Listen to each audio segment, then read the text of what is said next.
is my nation. And heaven is my destination. Kapwan is my location. And you, Melvin, is my inspiration.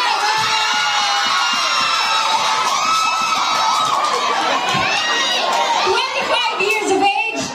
My name is Christine Bass.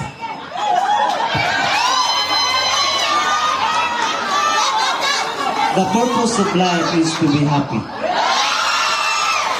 Good evening, ladies and gentlemen. I am Melvin Daligdig, alias Batman. 28 years old, representing Cluster 5 Thundering Wolves. Matod nila. Bitaw, matod ni Batman. Ang pamilyang naganap, ang amahan, manyak. Hi, Wonder Woman. Apoy ka ba? Bakit? Cause I love you. And we are representing Master Five!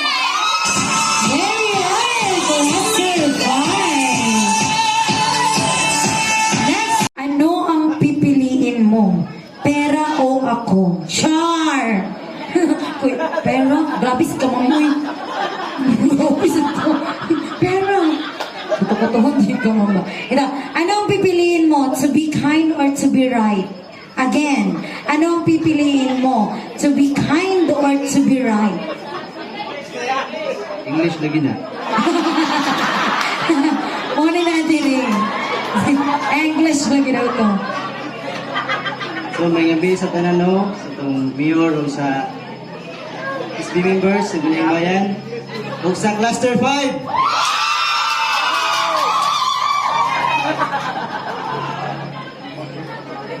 So, ang akong piliyon kay ang kuwan, to be kind.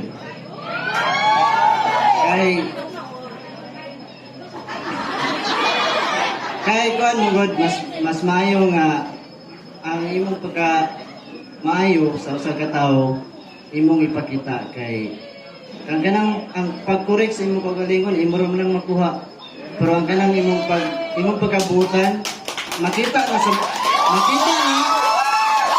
tao sa imong face, imong ipakita sila ha. Kung ang pag-correct okay ra kayo na kay di man ka magbuhat og maayo para correct para lang para lang makita nila nga okay ka. Dapat kind gyud ta. Thank you so much. Thank you kayo. Ug may gabi sa tanan. Okay. Thank you so much. Next, ma'am. Maanyag na gabi kaninyong tanan!